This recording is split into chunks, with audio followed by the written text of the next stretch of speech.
Marcus Webb pressed his palm against the transparent dome above him, watching Verdania's coral pink sky shift through shades of amber as the planet's sun began its slow descent. Sweat trickled down his temple, despite the climate control systems working overtime in the greenhouse. 3 months into humanity's first botanical exchange program, and he still couldn't quite believe he was here standing in alien soil, coaxing earth plants to grow under a foreign star. The tomato seedlings weren't cooperating. Again, he crouched beside the raised bed, examining the yellowing leaves with a frown. The soil composition was perfect, the light spectrum adjusted, but something wasn't translating. Earth biology and Verdanian conditions were proving more incompatible than the preliminary reports had suggested. "You're talking to them wrong." Marcus jerked upright, nearly toppling into the planter. Standing at the greenhouse entrance was a child at least. He assumed she was a child. She barely reached his waist, with skin that shimmered like mother of pearl under the artificial lights. Her hair, if it could be called that, seemed to be made of fine silver filaments that moved with a life of their own, currently arranged in 2 elaborate braids that floated slightly as if underwater. "I didn't hear you come in," Marcus said, brushing dirt from his knees. "Are you lost? This section is supposed to be restricted." The child tilted her head, and her eyes, enormous and the color of spring moss, studied him with unnerving intelligence. "My father oversees the water systems. I come here often." She stepped closer, her bare feet making no sound on the stone pathway. "Your plants are lonely. They miss their home soil." Marcus couldn't help but smile. "You might be right about that. I'm Marcus, by the way. Marcus Webb, Nixara." She pronounced it with a musical lilt that his translator chip struggled to capture. "My father says Earth people give names to everything, even plants that cannot hear them." "We do," Marcus admitted, returning his attention to the struggling tomatoes. "It helps us remember that living things aren't just resources. They're companions, in a way." Nixara moved to stand beside him, so close he could smell something like honeysuckle and rain. "On Verdania, we believe all growing things share one dream. They speak to each other through the soil, through the air." She pointed to his tomatoes with one delicate finger. "Your plants are trying to speak, but nothing here understands their language." The observation was startlingly astute. Marcus had suspected something similar, that Earth plants needed their native microbiome, their symbiotic relationships, but hearing it explained through. The lens of Verdanian philosophy gave it new dimension. "You're very wise for someone so young," he said softly. Nixara's expression turned serious. "On 7 solar cycles. Old enough to begin my learning path." She reached out tentatively, hovering her hand over the tomato leaves without touching. "Would you teach me about earth growing? Father says we must learn from each other to make the garden sing together." Marcus felt a warmth spread through his chest. This was exactly why he'd volunteered for this mission, not just to cultivate plants, but to bridge worlds. "I'd be honored, though I have to warn you, I'm still learning myself. This is my first time being so far from home." "Are you lonely too? Like your plants?" The question was asked with such innocent directness that Marcus had to pause. Was he lonely? He'd been so focused on the work, on the mission, that he hadn't really examined his own feelings. But now, looking at this curious child in this alien greenhouse under a foreign sky, he realized he was. Desperately. "Maybe a little," he admitted. Nixara reached out and took his hand. Her touch was warm, her skin impossibly soft. "Then we will keep each other company. I'll help your plants remember they're not alone, and you can teach me the earth songs you sing to them." Marcus laughed despite himself. "Deal, but you'll have to teach me Verdanian growing secrets too." Over the following weeks, Nixara became a constant presence in the greenhouse. She would appear after her morning lessons, always asking permission now, and spend hours working alongside Marcus. To his amazement, her presence actually did seem to help the plants. She had an intuitive understanding of what each specimen needed, could sense when water levels were wrong or when the soil chemistry was off, even before Marcus's instruments detected the problems. More than that, she was delightful company. Nixara asked endless questions about Earth, about oceans and snow, about the moon and forests, about families and customs. Marcus found himself sharing stories from his childhood, describing his grandmother's garden in Oregon, where he'd first fallen in love with growing things. "When I'm older," Nixara announced one afternoon, helping him transplant basil seedlings, "I want to travel to Earth and see this Oregon place. I want to make gardens that connect all the worlds." "That's a beautiful dream," Marcus said.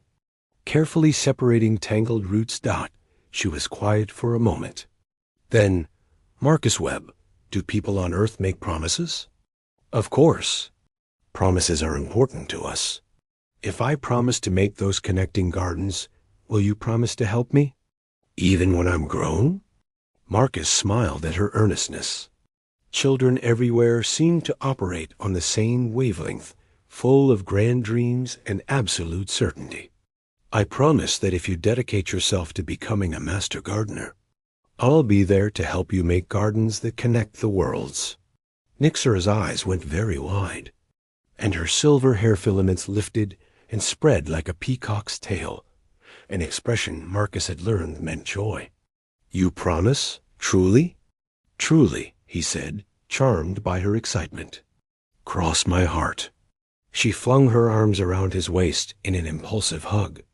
"Then someday, when I'm grown and skilled, we'll make the most beautiful garden together. Just you and me, Marcus Webb. It will be so beautiful that people will write songs about it." Marcus hugged her back gently, this little alien child who'd somehow wormed her way into his heart. "I look forward to it, Nixara." She pulled back and looked up at him with absolute seriousness. "On Verdania, when someone promises to make something beautiful with you, it's the same as promising to share your life growth with them. My grandmother says promises to children are the most sacred because children's hearts are the most true. On Earth, we make promises to children to encourage their dreams," Marcus explained gently. "It means I believe in you." "And I believe in you," Nixara said firmly. "So when I'm grown, I'll come find you, and we'll keep our promise together." Before Marcus could explain the nuances of what he'd meant versus what she'd understood, Nixara's father called from outside the greenhouse. She squeezed Marcus's hand once more, her moss-green eyes holding his with surprising intensity, then dashed away. Marcus returned to his transplanting, smiling at the encounter. Children were the same across the universe, full of impossible dreams and unshakable faith. He had no idea that on Verdania, a promise to create beauty together was the first step of a marriage bond, or that Nixara had just declared her intention to become his life partner in the most traditional way possible. He had no idea that in 10 years' time, she would return not as a child, but as a woman who'd spent a decade preparing herself to fulfill every word of the promise he'd made. The tomatoes, as if sensing the shift in the greenhouse's emotional atmosphere, finally began to thrive.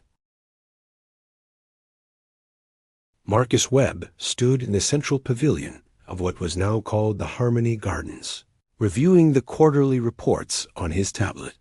10 years had transformed the modest greenhouse operation into a sprawling botanical paradise that covered nearly 50 acres.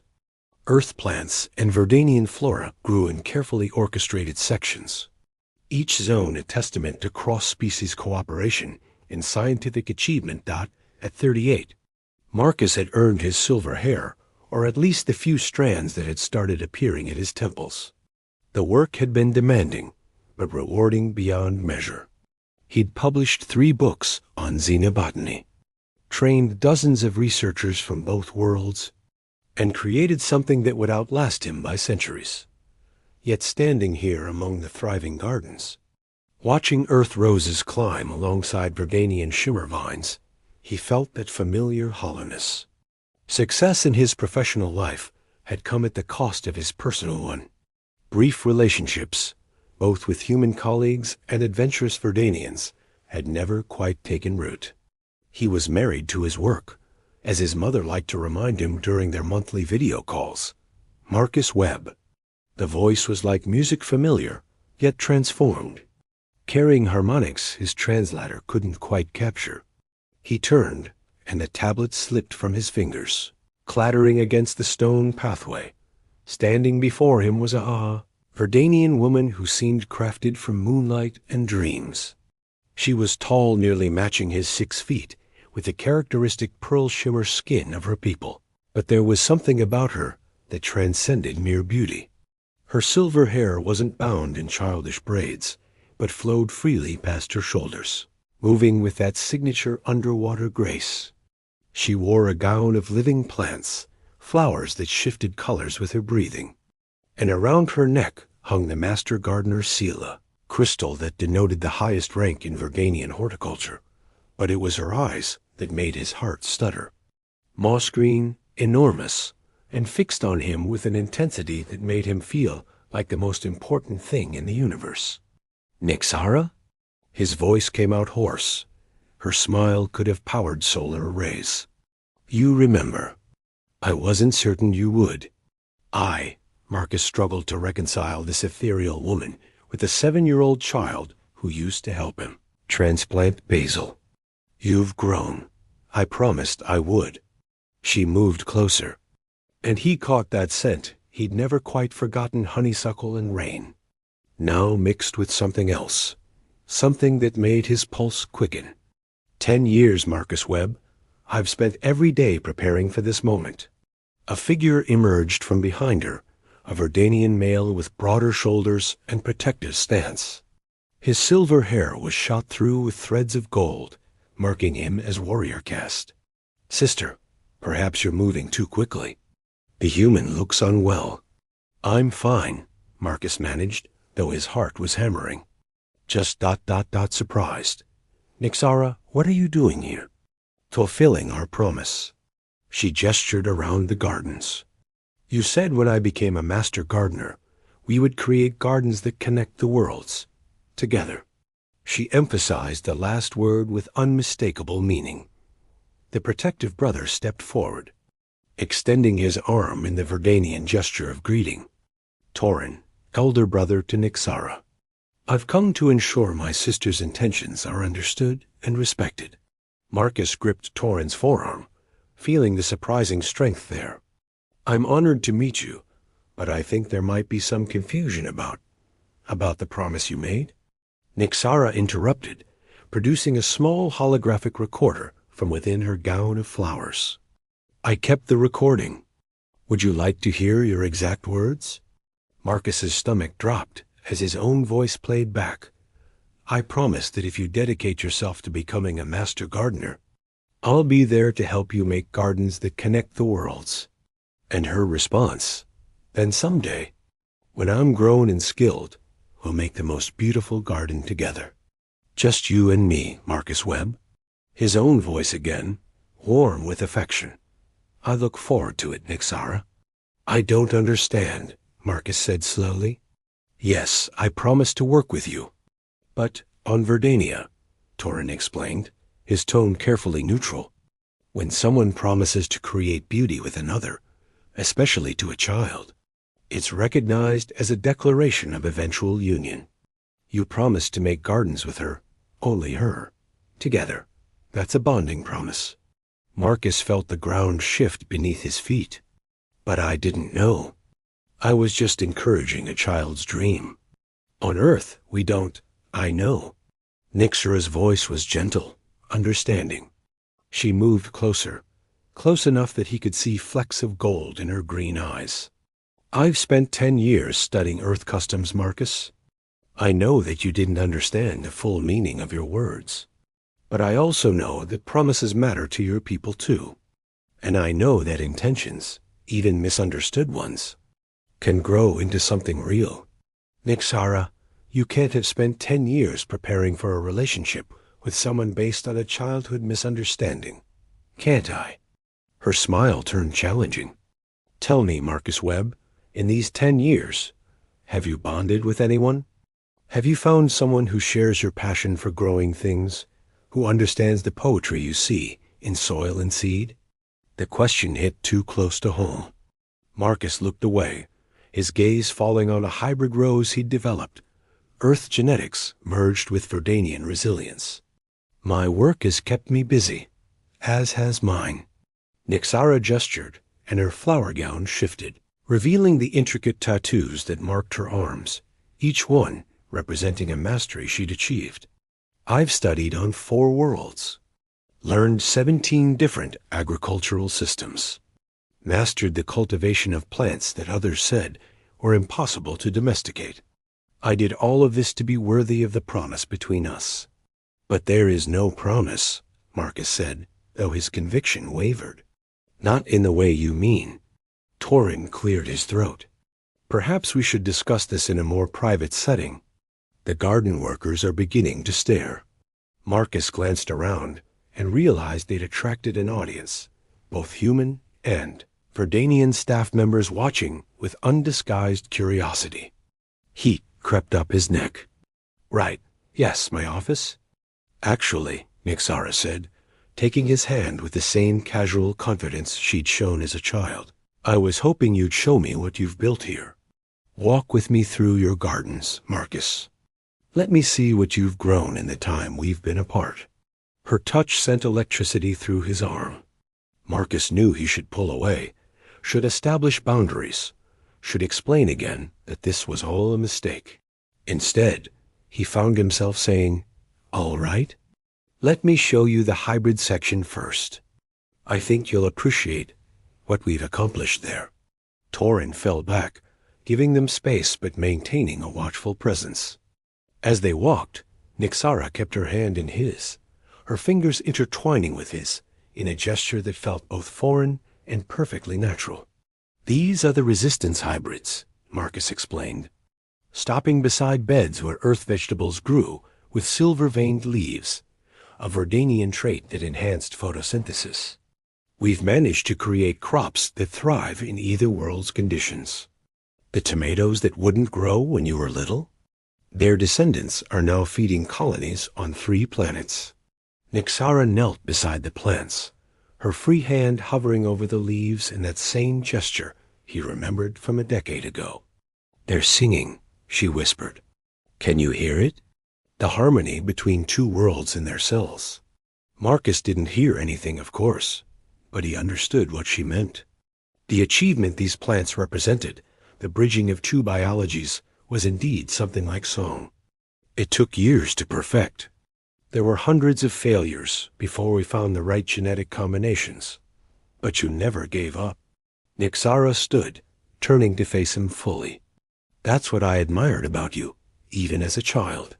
Your dedication, your patience, your willingness to fail 100 times to achieve something beautiful.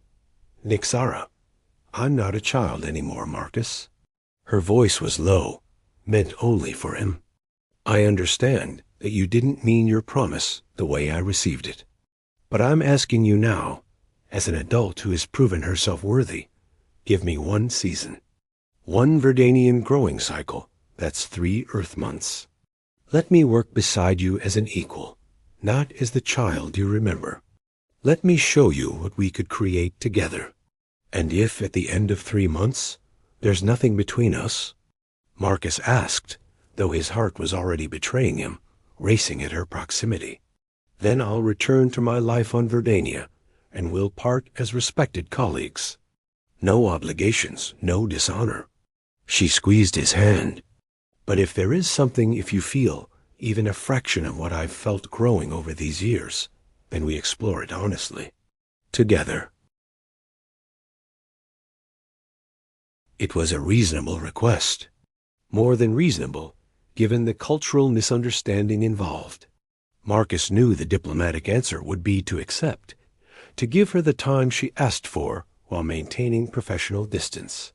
But looking into those moss-green eyes, seeing the woman Nixara had become. He realized his answer had nothing to do with diplomacy. 3 months, he agreed. But we start as colleagues, as friends. Anything beyond that has to grow naturally, not from obligation. Nixara's smile was radiant. Growth is what we do best, Marcus Webb. She released his hand, and he immediately missed the warmth. Now, show me everything. I want to see every garden, every hybrid, every dream you've cultivated in the soil of this place. And then, if you're willing, I'll show you the seeds I've brought from Verdunia species that have never left our world before, that I've been preparing specifically for this collaboration. As they walked deeper into the gardens, Torin trailing at a respectful distance, Marcus felt something shift in his chest. It wasn't the hollow loneliness he'd grown accustomed to, but something warmer, something that felt dangerously like hope. Perhaps promises made to children weren't always as simple as he'd thought. Perhaps some seeds, planted in innocence, were meant to grow into something extraordinary. The sun was setting, painting Verdania's sky in shades of coral and gold, and Marcus found himself looking forward to the next 3 months with an anticipation he hadn't felt in years. Whether Nixara's feelings would translate into something real between them remained to be seen.